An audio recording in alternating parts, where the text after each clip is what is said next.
Hello my dear friends, welcome back to our YouTube channel Bodhisattva PCS. और अभी का topic जो है अर्बन लोकल गवर्नमेंट्स के बारे में है।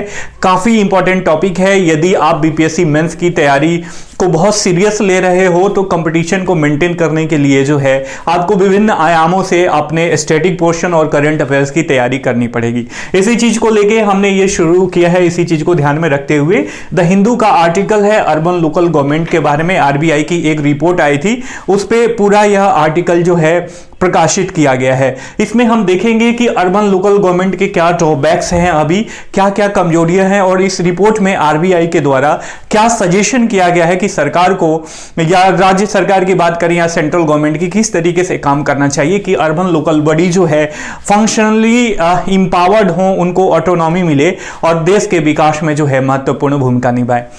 या हम बात करें तो यदि बीपीएससी मेंस की बात करें तो जीएस पेपर सेकंड में, जहां यह जो है जीएस पेपर सेकंड में यह जहां पॉलिटी के सेक्शन में महत्वपूर्ण भूमिका निभा सकता है।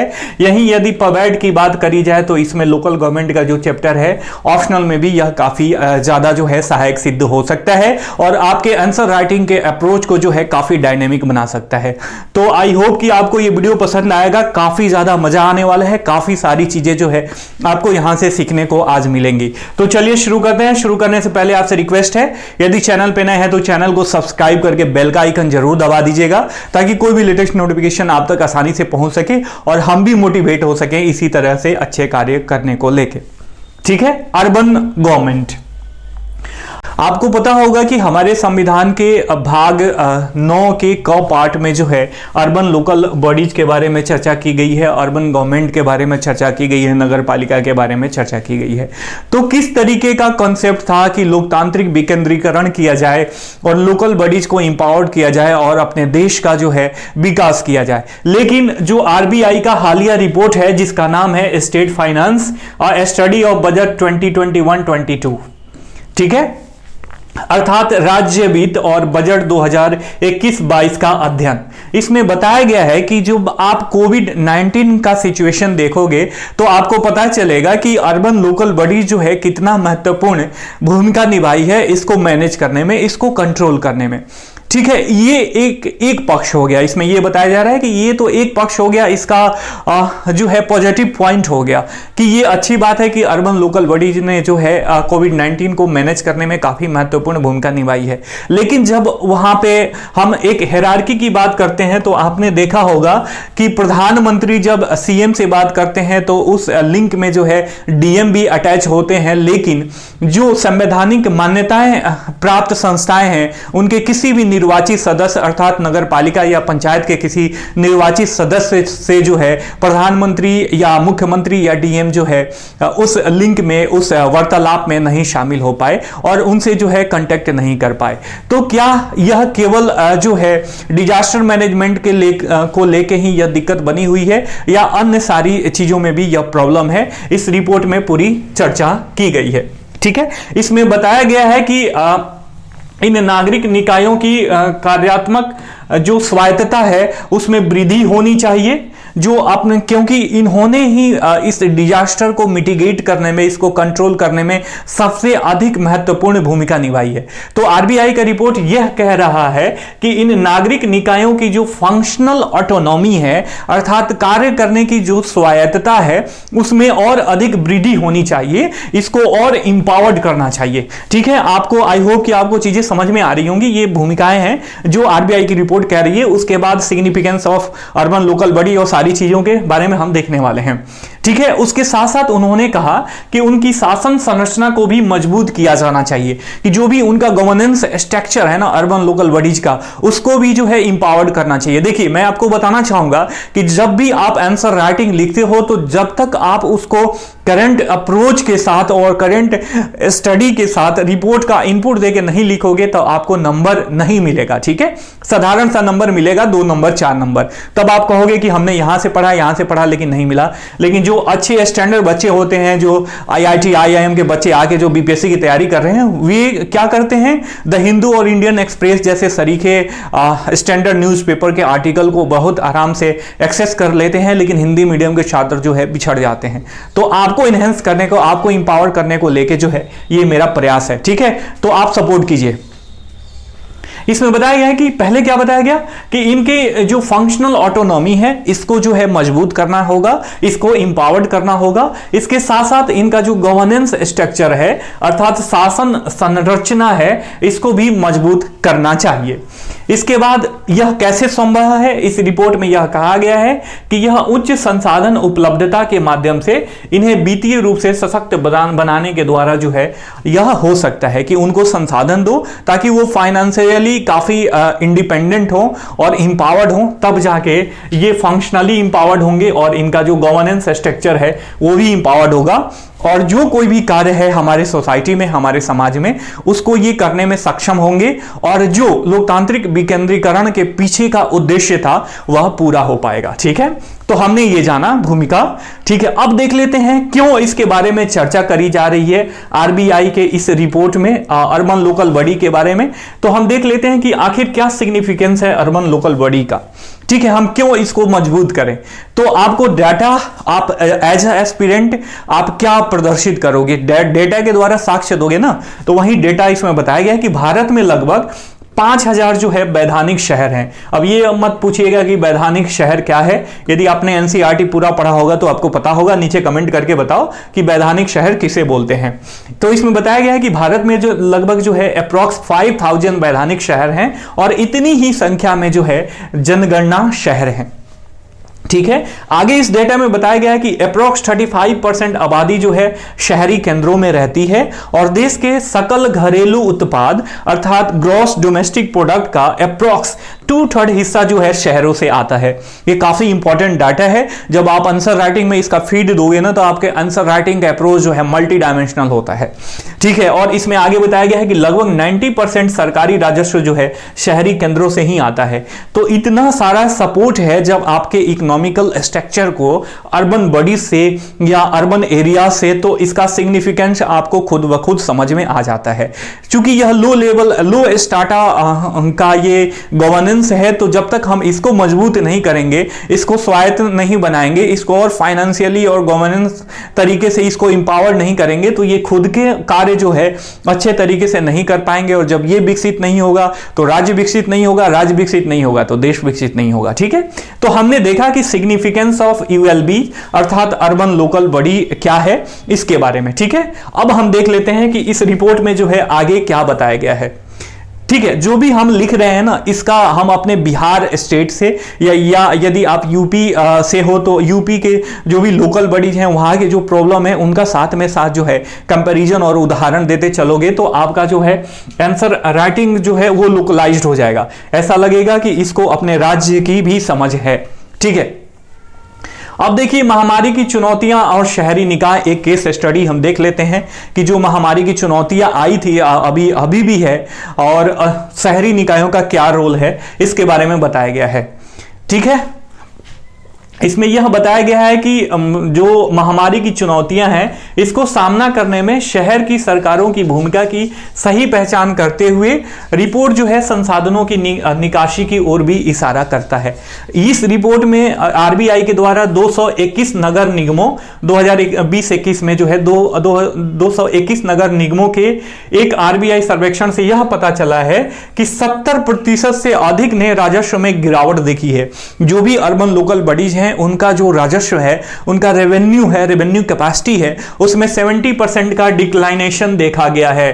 क्या देखा गया है? 70% का डिक्लाइनेशन देखा गया है। वहीं यदि जिम्मेदारियों की बात करी जाए तो इसमें यह बताया गया है कि उनके खर्च में लगभग 71.2% की वृद्धि भी हो गई है। यह केस स्टडी देख रहे हैं कि कोविड-19 को, इस पैंडेमिक को जो है मिटिगेट करने को लेके और उससे लड़ने को लेके जो है शहरी निकायों के द्वारा जो है कौन कौन सी प्रॉब्लम की सामना किया जा रहा है। ठीक है, इसमें आगे बताया गया है कि आरबीआई की रिपोर्ट में जो है संपत्ति कर के सीमित कवरेज और नगर निगम के राजस्व को बढ़ाने में इसकी विफलता पर भी प्रयास किया गया है। ठीक है। इसमें आगे बताया गया है कि OECD इंडिया का जो आर्थिक सहयोग एवं विकास संगठन है, इसका जो इंडियन पार्ट है, इंडियन जो ब्रांच है, इसके आंकड़ों से पता चलता है कि भारत जो है इसमें दुनिया में सबसे कम संपत्ति कर संग्रह दर है। अर्थात यूं कहें कि जीडीपी पर यदि ये जो वेल्थ टैक्स का रेशियो है वह काफी कम है, इसका अनुपात जो है काफी कम है। ठीक है, तो आपने देखा, इसको यदि हम सम अप करने की कोशिश करें तो इसमें यह बताया जा रहा है कि जो भी डिजास्टर मैनेजमेंट है, इसको हम देख रहे हैं कि इसमें शहर की क्या भूमिका है, और इस भूमिका का पहचान करते हुए जो है इसमें संसाधनों की निकासी के भी बारे में बताया गया है कि शहर जो है एक्चुअली जो अर्बन लोकल बॉडीज हैं वो रेवेन्यू डेफिसिट से लेके जो है लड़ रहे हैं। इसमें 221 नगर निगमों का स्टडी किया गया है, जिसमें बताया गया है कि इसमें से 70% के द्वारा जो है रेवेन्यू डेफिसिट का सामना किया जा रहा है, जबकि इनके रेवेन्यू जिम्मेदारियों में यदि बात करी जाए तो लगभग 71% की वृद्धि हो गई है। ठीक है, इसके बाद जो भारतीय आर्थिक सहयोग और विकास संगठन का भारत का जो ब्रांच है, इसमें इसका एक आंकड़ा है और इस आंकड़े में बताया गया है कि दुनिया में सबसे कम संपत्ति कर संग्रह दर जो है भारत में है। ठीक है, हमने ये चीजें जानी। अब यहां पे एक पीटी के रूप में, पीटी के लिहाज से काफी इंपॉर्टेंट फैक्ट है कि संपत्ति कर संग्रह दर कितना है। तो जीडीपी ये नीचे हो जाएगा और ऊपर वेल्थ टैक्स कलेक्शन हो जाएगा। इसका रेशियो जो है संपत्ति कर संग्रह दर होता है। ठीक है, ये आपने समझा। अब आगे देखते हैं कि इसमें क्या बताया गया है।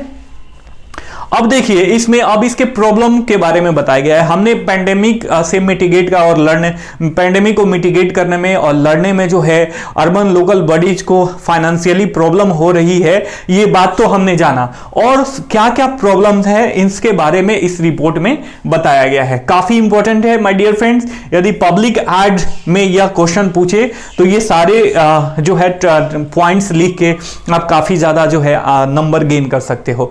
इसमें बताया गया है कि महामारी के दौरान जबकि प्रधानमंत्री मुख्यमंत्रियों से लेकर जिला मजिस्ट्रेट तक को आपदा शमन रणनीतियों पर कॉल करते देखा गया, लेकिन शहर के मेयर गायब पाए गए। ऐसा क्यों? क्योंकि आपदा प्रबंधन कार्य योजना के तहत शहर महामारी से लड़ने में हालांकि सबसे आगे हैं, लेकिन निर्वाचित नेतृत्व को उसमें कोई स्थान नहीं मिलता है। आपने देखा, ये एक दूसरे के भाई वर्षा हैं। आपने देखा कि जब महामारी के दौरान प्रधानमंत्री मुख्यमंत्रियों से बात कर रहे थे तो उसमें डीएम भी शामिल थे, लेकिन जो हमारा लोकल सरकार है, हमारी लोकल सरकार है, लोकल अर्बन बॉडीज हैं जिसका काफी ज्यादा महत्वपूर्ण रोल है, और वहां पर भी निर्वाचित सदस्य बैठे हुए हैं, तो उनको क्यों नहीं शामिल किया गया। तो इसमें यही बताया गया कि क्योंकि ये आपदा प्रबंधन में यही केवल आपदा प्रबंधन तक ही यह मामला जो है सीमित नहीं है, यह और सारे मामलों में भी जो है निर्वाचित प्रतिनिधियों की अवहेलना की जाती है। ठीक है, शहरों को जो है राज्य सरकारों के सहायता के रूप में मानने का जो है पुराना दृष्टिकोण नीतिगत प्रतिमान पर भी हावित है। ठीक है, जो शहर की लोकल बॉडीज है, लोकल इलेक्टेड मेंबर हैं, ये एक सहायक के रूप में कार्य करते हैं, न कि इनको सब्सिडियरी माना जाता है कि ये सब्सिडियरी हैं, जो स्टेट गवर्नमेंट है उसके सहायक हैं, इनका अलग कोई अस्तित्व नहीं है। क्यों अस्तित्व नहीं है? ना ही इनको फाइनेंशियली डिपेंडेंट किया गया है और ना ही इनका जो है फंक्शनल ऑटोनॉमी बढ़ाया गया है जब 73वां 74वां संविधान संशोधन हुआ तब से लेके आज तक। ठीक है, पीस मील स्ट्रेटजी के साथ, जिसके बारे में हम आगे चर्चा करेंगे, अभी तक जो है अर्बन लोकल बॉडी और पंचायत का जो है डेवलपमेंट किया जा रहा है। इसमें आगे और प्रॉब्लम के बारे में चर्चा किया गया है कि भारत में शहरी सशक्तिकरण के प्रति सामान्य दृष्टिकोण जो है टुकड़ों में बटा हुआ है। अर्थात मान लो कि इस पंचवर्षीय योजना या इस योजना में इतनी राशि दे दें, फिर अगली योजना में इतनी देंगे, यही करके टुकड़ों टुकड़ों में जो है लाभ पहुंचाया जाता है और टुकड़ों टुकड़ों में उनको इंपावर्ड करने की कोशिश की जाती है, न कि एक बार इंटीग्रेटेड अप्रोच के साथ। तो वही यही सारी चीजें इसमें ओल्ड प्रॉब्लम्स के बारे में चर्चा करी गई है। पहला क्या कि हमने देखा कि जब प्रधानमंत्री और मंत्रियों के बीच कॉल हो रहा था तो डीएम भी शामिल थे, लेकिन लोकल अर्बन बॉडीज के निर्वाचित सदस्य जो है उसमें से गायब हैं। ठीक है, ऐसा क्यों? क्योंकि अभी भी शहरों के लोकल अर्बन बॉडीज के इलेक्टेड जो भी मेंबर्स हैं उनको राज्य सरकार के सहायक के रूप में देखा जाता है। इसी दृष्टिकोण नीतिमान के तहत जो है नीतिगत प्रतिमान के तहत कार्य किया जाता है। और इसमें आगे बताया गया है कि भारत में शहरी सशक्तिकरण के प्रति जो दृष्टिकोण है वो पीस मील टाइप का है, अर्थात समान दृष्टिकोण टुकड़ों में बटा हुआ है कि थोड़ा सा अब खिला देंगे, थोड़ा सा बाद में खिला देंगे, थोड़ा थोड़ा करके उसको इंपावर्ड करेंगे। तो ये हमने यदि एक एक शब्द में इन तीनों चारों लाइन को समअप करने की कोशिश करी। अब आगे और प्रॉब्लम दिया हुआ है, इसमें बताया गया है कि जो मूल्य वर्धित कर था अर्थात वैल्यू एडेड कर टैक्स और अन्य केंद्रीकृत कराधान प्रणालियों से पहले जो है शहरों की प्रमुख आय क्या होती थी? ऑक्ट्राई होती थी। चुंगी से शहरों को जो है काफी लाभ मिलता था। लेकिन जो है जब ये सारी चीजें लागू हो गई तो वहां का भी जो सोर्स ऑफ इनकम था शहरों का लोकल अर्बन बॉडीज का वो खत्म हो गया। इसके बजाय वित्त आयोग ने जो है जनसांख्यिकीय प्रोफाइल के एक सूत्र के आधार पर जो है शहरी स्थानीय निकायों को अनुदान की सिफारिश की थी। अब क्या, जब इनको अनुदान देने की सिफारिश की गई वित्त आयोग के द्वारा तो उसकी क्या स्थिति है अब देख लेते हैं। पहले जबकि शहरी केंद्रों के कुल राजस्व व्यय का जो है लगभग 55% चुंगी, जैसे शिमला की इसमें बात करी गई है, चुंगी के द्वारा वहन किया जाता था, लेकिन अब अनुदान केवल 15% आता है। 15% व्यय को जो है यह कवर करता है। ठीक है, तो आप इसी में देख लीजिए 15 और 55 के बीच का गैप।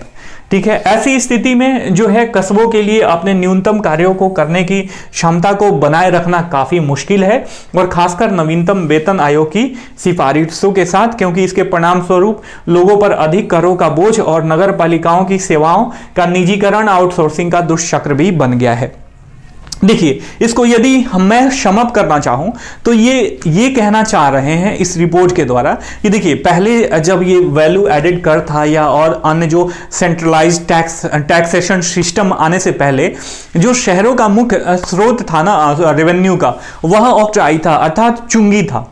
ठीक है, लेकिन जब ये आया तब चीजें सारी बदल गईं। वित्त आयोग ने सिफारिश किया कि जनसंख्या जिसकी जितनी होगी उतना उसका अनुदान दिया जाएगा। जनसंख्या प्रोफाइल को एक फॉर्मूला बना के और इसी सूत्र के आधार पर अनुदान की सिफारिश करी गई थी। लेकिन हम देखते हैं कि जो अनुदान है ना, इनके कुछ राजस्व व्यय का मात्र 15% ही कवर कर पाता है, जहां पहले कभी 55% जो है केवल ऑक्ट्राई के द्वारा ही यह कवर कर लेते थे। ठीक है, अब ऐसी स्थिति में कहां कोई अर्बन बॉडी जो है इंडिपेंडेंट हो पाएगी और अपने विकास को लेकर कार्य कर पाएगी। ठीक है, और इसमें यह बताया गया है कि जो नवीनतम वेतन आयोग की सिफारिशें हैं उससे स्थिति जो है और भी ज्यादा खराब हो गई है। ठीक है, अब देखिए अभी तक के सुधार अब देख लेते हैं। हमने अभी तक केवल प्रॉब्लम के बारे में चर्चा करी। अब केवल प्रॉब्लम के बारे में चर्चा करने से तो नहीं हो जाता ना। अभी तक हम देखेंगे कि जब इसको संवैधानिक दर्जा प्रदान किया गया, संवैधानिक मान्यताएं दी गई अर्बन लोकल बॉडीज को और पंचायत बॉडीज को, तब से लेके अब तक जो है क्या कार्य हुआ है, क्या क्या डेवलपमेंट हुआ है। देखिए, शहरी विकास को जो है राज्य का विषय बना दिया गया है। एक अच्छी चीज है कि राज्य जो है अपने अनुसार, अपनी आवश्यकता के अनुसार अपने शहरों को इंपावर्ड करें और उनका डेवलपमेंट करें। इसमें आगे बताया गया कि 1980 के दशक में जो है अखिल भारतीय स्तर पर शहरीकरण के प्लानिंग के लिए जो है चार्ल्स कोरिया के अध्यक्षता में एक राष्ट्रीय आयोग का गठन भी किया जा चुका है। 1990 के दशक के पूर्वार्ध में संविधान के 73वें और 74वें संशोधन किया गया। उसके बाद जो है शहरी स्थानीय निकायों को 12वीं अनुसूची में सूचीबद्ध 18 कार्यों को करने के लिए जो है सशक्त भी बनाया गया। अब देख लेते हैं कि क्या यह 18 कार्यों को करने को लेकर जो इंपावर्ड करना था, इसमें कितना ये लोग सक्सेस हो पाए। 18 विषयों का लोकतांत्रिक हस्तांतरण एक महत्वपूर्ण तत्व था और आवश्यक भी था, तथापि वित्तीय सशक्तिकरण का कोई उल्लेख नहीं है। ठीक है, मान लीजिए जो 18 इनको कार्य प्रोफाइल दिया गया, तो ठीक है, हम इसको डेमोक्रेटाइज कर रहे हैं, इसका लोकतांत्रिकरण कर रहे हैं, लेकिन इसके इंपावरमेंट का क्या, फाइनेंशियली इंपावरमेंट का क्या। मान लीजिए कि मैं आपको एक कार्य दे दूं कि आपको एक तालाब खुदवाना है, कि तालाब खुदवाना जो है आपका अधिकार है, लेकिन मैं ये ना बताऊं कि इस तालाब को खुदवाने के लिए आपको राजस्व कहां से लेना है और किस तरीके से आप इंपावर्ड हो, सशक्त हो राजस्व संग्रह करने को लेके, तो आप क्या करोगे उस शक्ति का।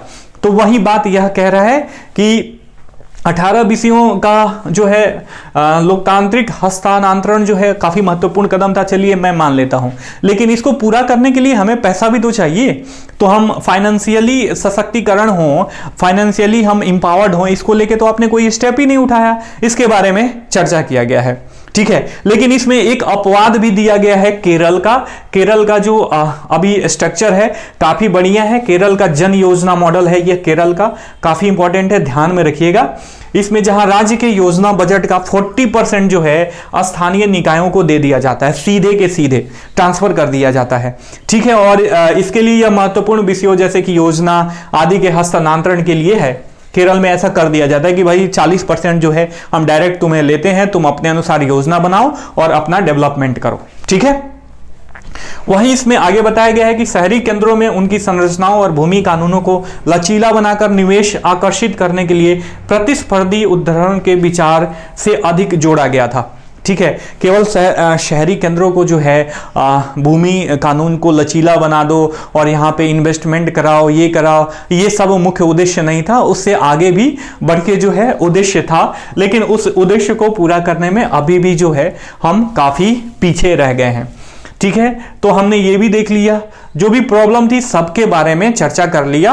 और जब इसका संवैधानिकरण किया गया, इसको जो है संवैधानिक रूप से मान्यता दी गई, तब से लेके अब तक का क्या डेवलपमेंट था ये हमने देखा, और केरल का केस स्टडी भी देखा।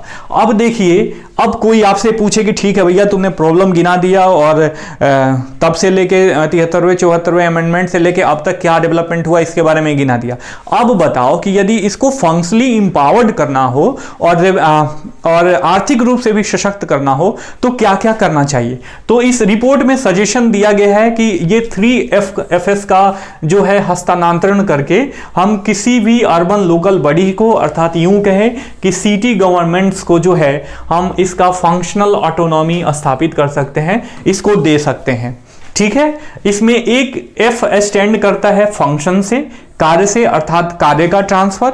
दूसरा F2 है अर्थात फाइनेंसेज का ट्रांसफर, वित्त का ट्रांसफर। और तीसरा अधिकारियों का ट्रांसफर, अर्थात फंक्शनरीज का, पदाधिकारियों का ट्रांसफर करके हम जो है शहर के सरकारों की कार्यात्मक स्वायत्तता की अनुमति जो है दे सकते हैं। इन सारी चीजों से 3F का स्ट्रक्चर है, काफी इंपॉर्टेंट है, आप इसे ध्यान में रखना। यदि आप ऐसे बना दो तो एग्जामिनर जो है आपका काफी खुश हो जाएगा एग्जामिनेशन में, ठीक है। अब इसमें आगे बताया गया है कि चलो 3F का कॉन्सेप्ट भी लागू कर दें, और क्या क्या करना चाहिए। इसमें आगे बताया गया है कि हम दुनिया के जो बेस्ट मॉडल हैं, जिस कंट्री में जो जहां की लोकल अर्बन बॉडीज जो है काफी अच्छा कार्य कर रही है, वहां से भी उनका जो फंक्शनल अप्रोच है किस तरीके का है, वहां से भी हम सीख सकते हैं। तो इसमें बेस्ट मॉडल से एग्जाम्पल लेने की भी कोशिश करी गई है। जैसे स्कैंडिनेवियाई जो देश हैं, यहाँ से ये जो है अपने कार्यों को, जो इसके शहर जो है, स्कैंडिनेवियाई देशों के शहर जो हैं, अपने कार्यों को अच्छी तरीके से कैसे प्रबंधित करते हैं, हम ये सीख सकते हैं। शहर की योजना से लेके गतिशीलता, अपशिष्ट प्रबंधन तक सब इनके अर्बन लोकल बॉडीज के द्वारा किया जाता है। नागरिकों से मिलने वाले आयकर का एक हिस्सा जो है शहर की सरकारों को दिया जाता है। तो यहां से हम जो स्कैंडिनेवियाई देश हैं, यहां से हम ये सीख सकते हैं, ठीक है। उसके बाद शेयर ऑफ इनकम टैक्स, हम इनकम टैक्स में जो आयकर है उसमें भी अर्बन लोकल बॉडी का शेयर कुछ निर्धारित कर सकते हैं। 74वें संविधान संशोधन की समीक्षा के लिए आवास एवं शहरी विकास मंत्रालय के तहत गठित एक समिति ने सिफारिश करी थी कि शहरों से एकत्र किए गए जो भी आयकर है ना, उसका 10% जो है केंद्र सरकार से प्रत्यक्ष राजस्व अनुदान के रूप में उन्हें वापस दिया जाना चाहिए था। लेकिन अभी भी इस पे पूरी तरीके से अमल नहीं किया जा रहा है।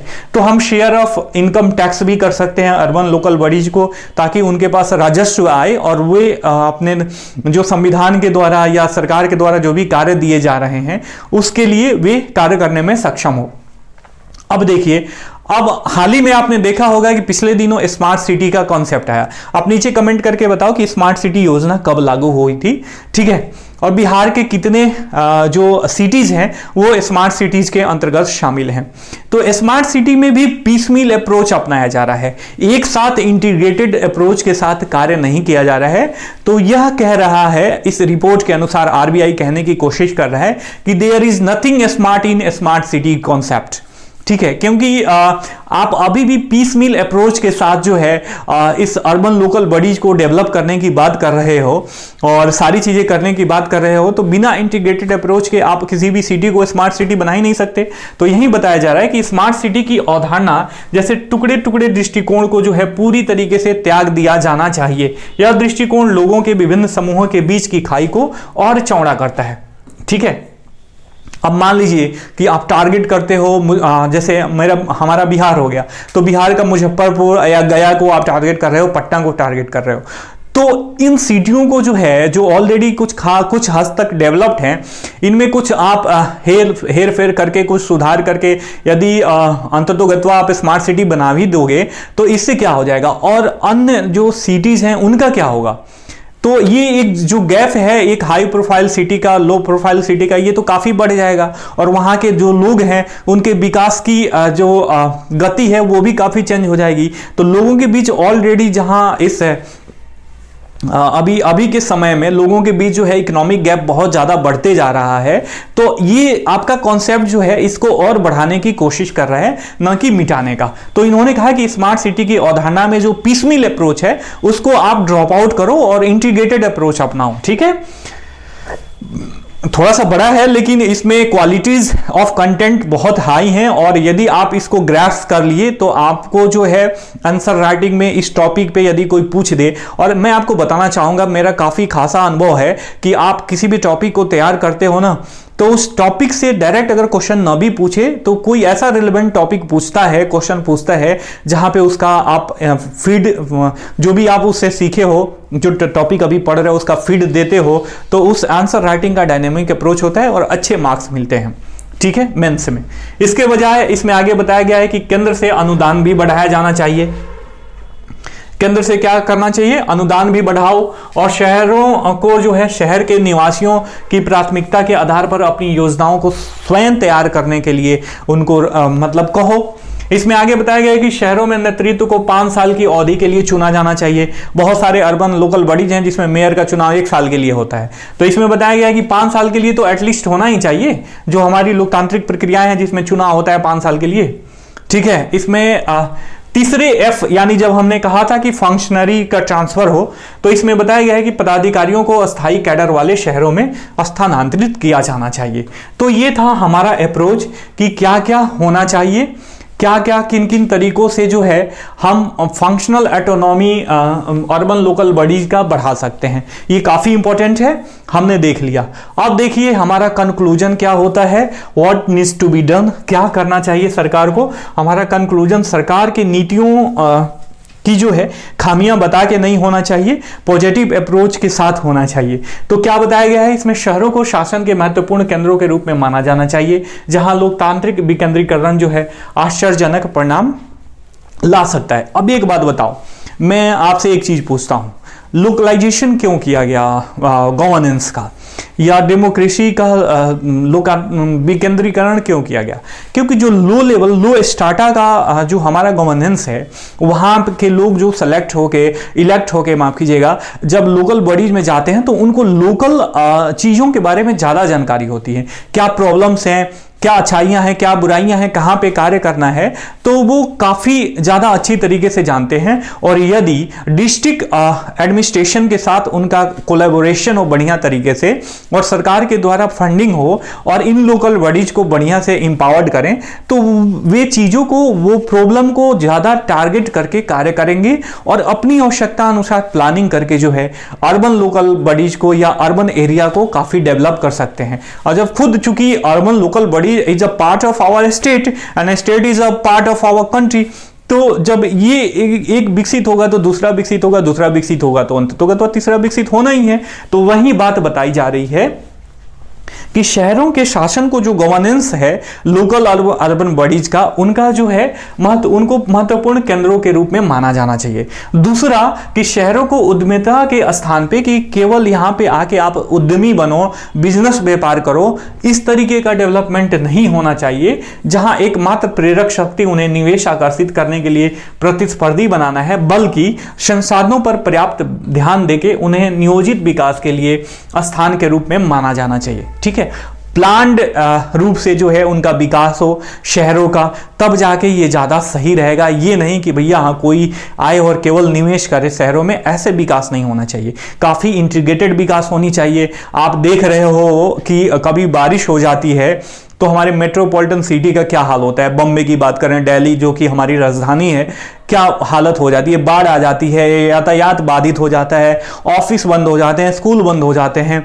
तो आप सीवरेज का कितना बड़ा प्रॉब्लम है, ठीक है, क्योंकि आप सरकार चाहती ही नहीं है। अर्बन लोकल जो बॉडीज हैं उनको या तो ज्यादा इंपावर्ड नहीं किया गया है, और जहां पे इंपावर्ड भी हैं तो वहां पे कुछ ना कुछ प्रॉब्लम है, जिसके वजह से जो है प्लान्ड अगर डेवलपमेंट नहीं किया जाएगा तो ये सारी चीजें स्टक होना ही है। ठीक है, जब मान लीजिए कि मौसम हमारे अनुकूल हो तब तो सही है, मौसम प्रतिकूल हो जाए तब तो वहां पे जो भी डेली का लाइफ है वो स्टक होगा ही, बाधित होगा ही। तो वही बात करी जा रही है कि केवल इन्वेस्टमेंट का एक केंद्र ना बने, बल्कि इनको जो है प्लान्ड तरीके से डेवलप करने की कोशिश करें, ताकि जब ये विकसित हो तो हमारा देश विकसित हो। ठीक है, इसमें आगे बताया गया है कि हमारे शहर जो है जलवायु परिवर्तन के प्रभाव के लिए शायद ही तैयार हैं। देखिए, अब ऐसा कहा जाता है कि दिल्ली में जो है काफ़ी ज़्यादा सेस्मिक सेंसेशनल जोन है दिल्ली, लेकिन अब वहाँ पे जाओगे, अब देखोगे ना तो अनप्लान्ड कॉलोनियाँ इतनी डेवलप हो गई हैं कि 7.5 पॉइंट्स तक का भी अगर स्ट्रॉन्ग भूकंप आ जाए तो लाखों लोग काल कलवित हो जाएंगे। ठीक है, क्योंकि ना ही वहाँ पे कोई इंजीनियर से पास वो कराता है, अपना स्ट्रक्चर बनवाता है, ना ही मकानों के बीच गैप होता है, ना ही हवा के लिए रोशनदान होता, खिड़कियाँ होती हैं, रोशनी के लिए रोशनदान होता है, ऐसा कोई ख्याल नहीं रखा जाता। अनप्लान्ड रूप से जो है कॉलोनियाँ विकसित की जाती हैं, और अंततोगत्वा पॉलिटिकल रीजन कहें या पॉलिटिकल मजबूरी कहें, इसके वजह से उन अवैध कॉलोनियों को भी जो है उनको वैध घोषित किया जाता है, नगर पालिका में शामिल कर लिया जाता है। और वहीं अगर मान लीजिए कि आपने देखा कि जलवायु परिवर्तन की वजह से आजकल बारिश बहुत ज़्यादा होने लग रही है, राजस्थान में बाढ़ आपने सुना, तो ये सब क्या है। तो यदि अनप्लान्ड तरीके से हम डेवलप करेंगे अपने शहरों को तो नुकसान हमें ही होगा। ठीक है, तो हमें चाहिए कि जलवायु परिवर्तन का जो सिनेरियो है उसके अनुकूल हम रणनीति बनाएं, और संवेदनशील समुदायों को ध्यान में रखते हुए आपदा जोखिम न्यूनीकरण योजना सुनिश्चित करने के लिए शहरों को मात्रात्मक और गुणात्मक डेटा के लिए आवश्यक संसाधन तुरंत उपलब्ध कराए जाने चाहिए। ठीक है, तो ये था हमारा आरबीआई के रिपोर्ट पे पूरा लेक्चर। आई होप कि आपको पसंद आया होगा, काफ़ी इंपॉर्टेंट है। इसको मैं अपने टेलीग्राम चैनल पे शेयर कर दूंगा। अब मैं आपको समझाने के लिए इतना बड़ा मैंने वो बनाया था, स्लाइड्स बनाया था। आप इसको चाहें तो 10 लाइन में समअप कर सकते हैं, काफ़ी इंपॉर्टेंट है। और यदि आपने समझ लिया होगा तो 10 लाइन से भी कम में समअप कर सकते हो, अपना नोट्स बना सकते हो। ठीक है, अब आपसे कोई पूछे कि हाल ही में जारी रिपोर्ट जिसका नाम है राज्य वित्त बजट 2021-22 का अध्ययन किसके द्वारा मतलब जारी किया गया, इसका जारीकर्ता कौन है, तो आपको पता होना चाहिए रिजर्व बैंक ऑफ इंडिया। ठीक है, वीडियो पसंद आया हो तो वीडियो को लाइक करना, चैनल को सब्सक्राइब करना। हम फिर मिलेंगे किसी नए टॉपिक के साथ, तब तक के लिए साइनिंग ऑफ, टेक केयर, जय हिंद, जय भारत।